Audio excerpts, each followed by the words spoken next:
What's going on, YouTube world and YouTube tribe? Welcome back to LilBigMan Gaming, bringing you a review for Stargirl, episode 10. Yeah, episode 10, entitled just Summer School Chapter 10. Uh, this was a good episode. Not, I want to say, maybe not as intense, but it still was a good follow up to the previous episode. So, with that said, Courtney is left devastated after discovering a dark secret that Pat has kept hidden from her. Jenny may be able to help in their plan to stop Eclipso, but they are forced to put their issues aside as they set out on a road trip to find her. So, Jenny makes her reappearance in this episode. I will elaborate more on my feelings about Jenny because honestly, just to hold you guys over, I honestly forgot about Thunderbolt and Jenny, and they both making their appearance. They both making their appearance as a side story in this episode, and I forgot about both of them.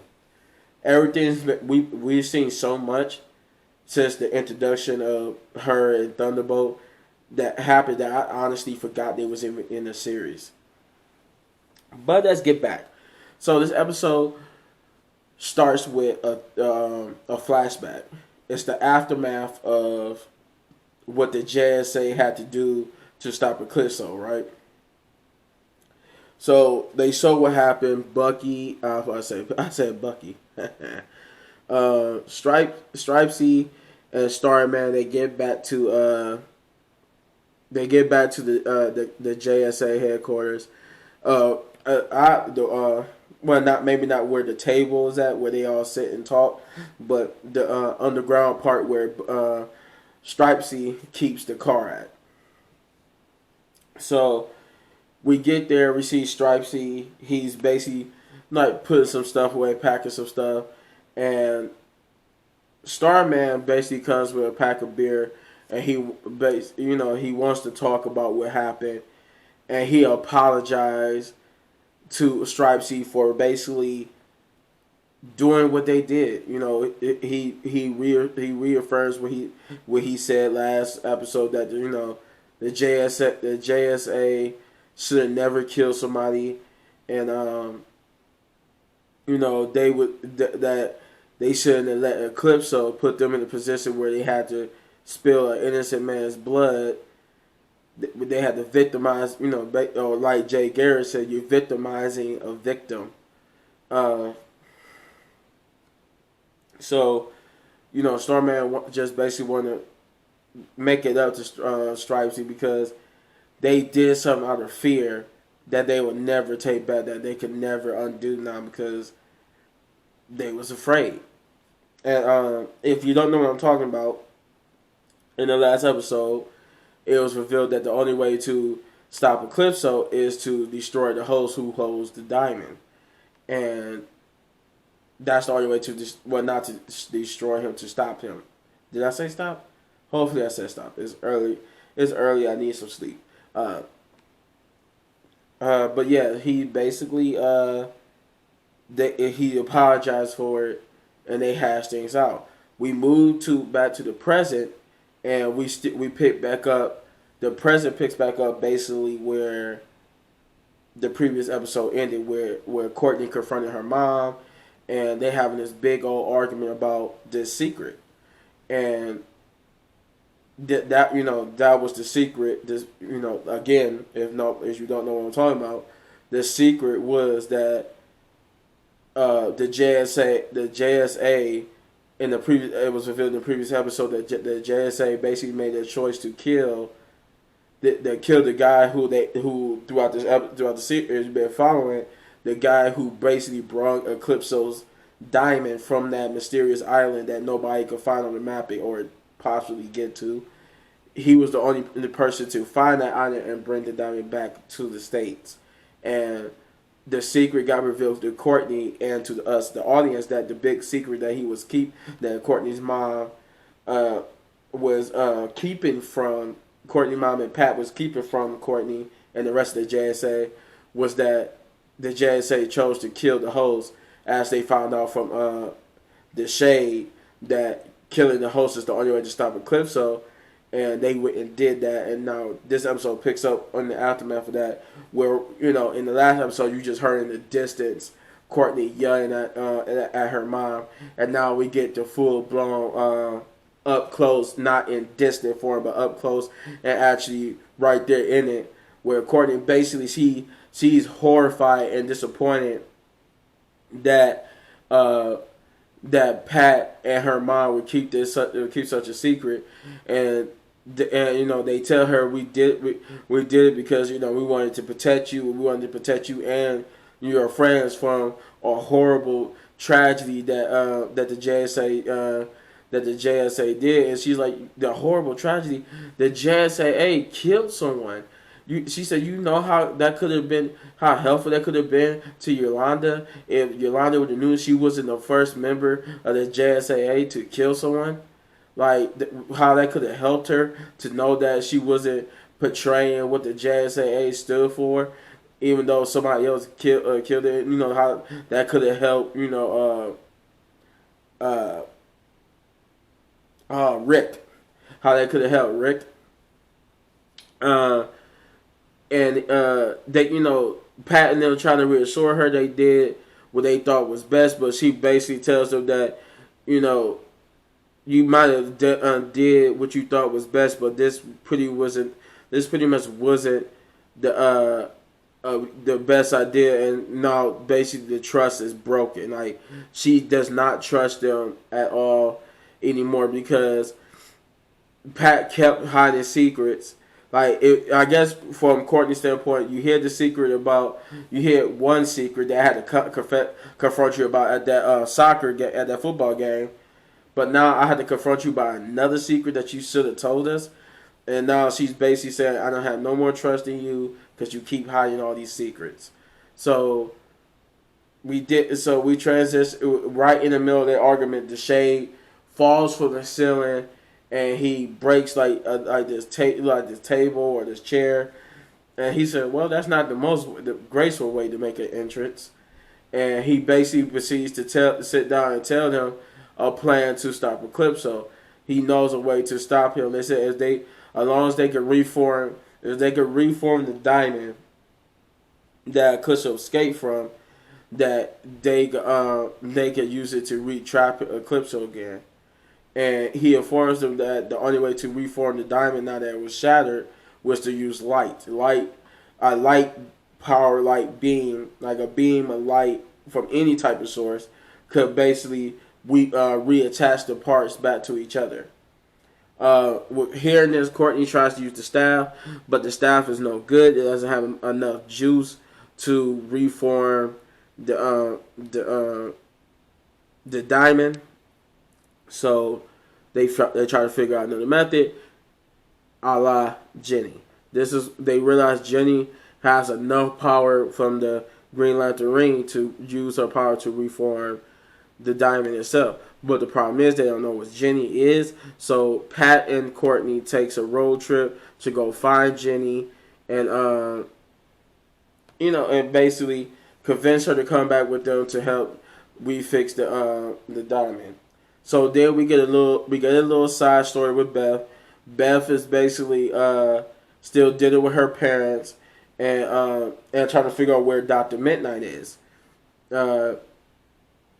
Beth basically is confirmed by her parents because they think something's going on with her because she still got these goggles on. They don't know why she got the goggles on.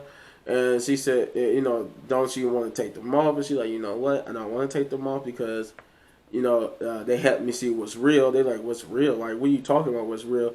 And she's like, you know what? Forget about it. I don't want to talk about it because you guys didn't have time for me. And you guys get a divorce. So you figure out what you want. You figure it out. I have something, and I have friends now. You guys told me to go out and make friends, and I did, and they need me right now. So you guys stay here, figure out you divorced, not divorced, whatever it is. You guys figure out because apparently you didn't have time for me, so now I'm going to go do my own thing. And there was some other stuff there, but I'm going to let that be for when you watch the episode to see what else she was talking about. So that ends up that ends up transitioning to Beth being at Courtney's house. She's supposed to be there to protect, in a way, protect Courtney's mom and brother and the shade from Eclipso so he ever arrives, because she's the only one who can see through his Eclipso's hallucinations, fear nations, fear nations.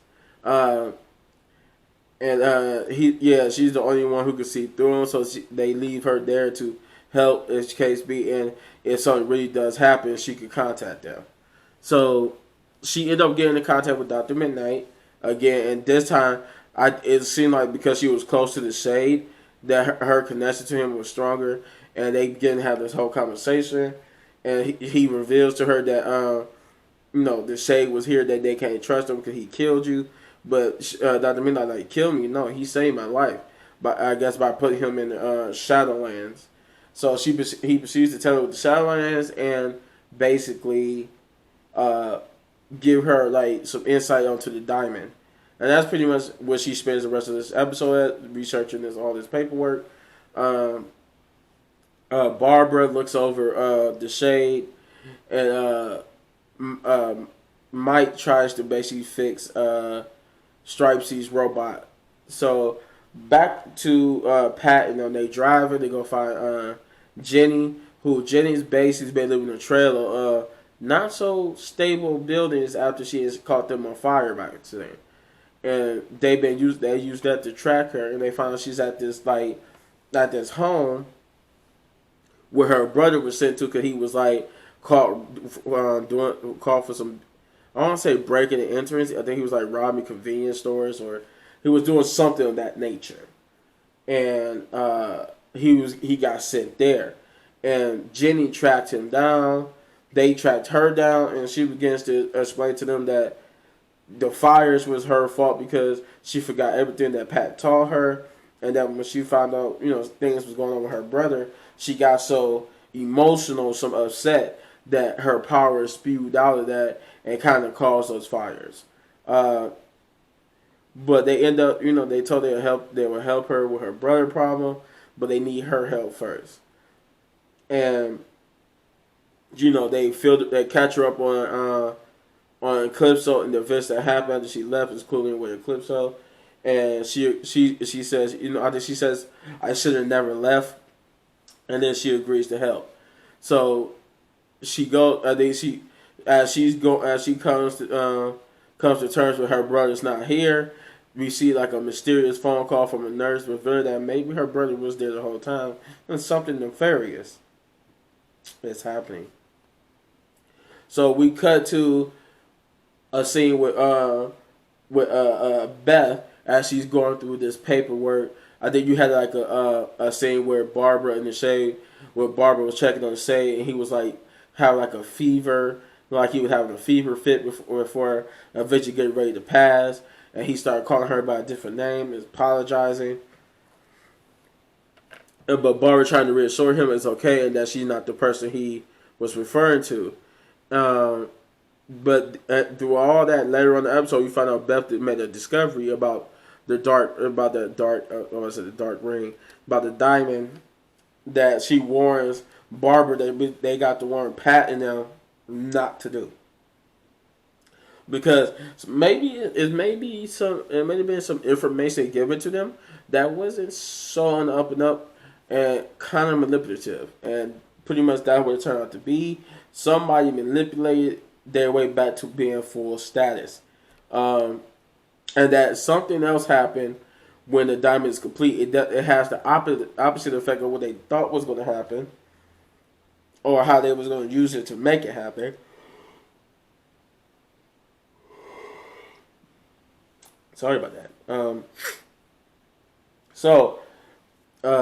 In the end, Beth is like, Barbara, we gotta stop them because it's not what they think it is.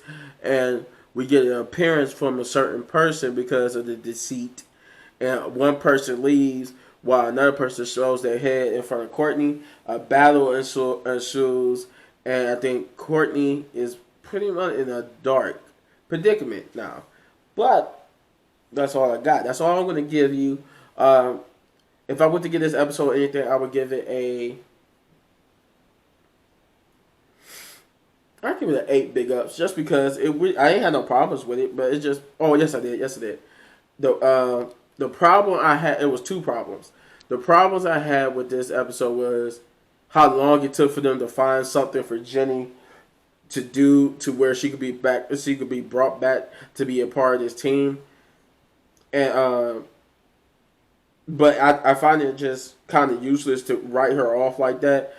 You know, obviously she probably got other obligations as an actor, so she probably couldn't, be in every episode. But if she could have, you should have. You should have used her uh, in some episodes if she could have been. But and then what was my? Oh yeah, Thunderbolt Thunderbolt. The fact that I didn't even realize that it's been so long since we seen him and or Jenny that when they showed him showed his shenanigans, I was like, who? And then I was like, oh, but then I was like, but why did it take so long? And then I was like, wait a minute, this is the same thing with Jenny. Why did it take so long? So then I was just like, yeah, they shouldn't have took long to add them into the episode.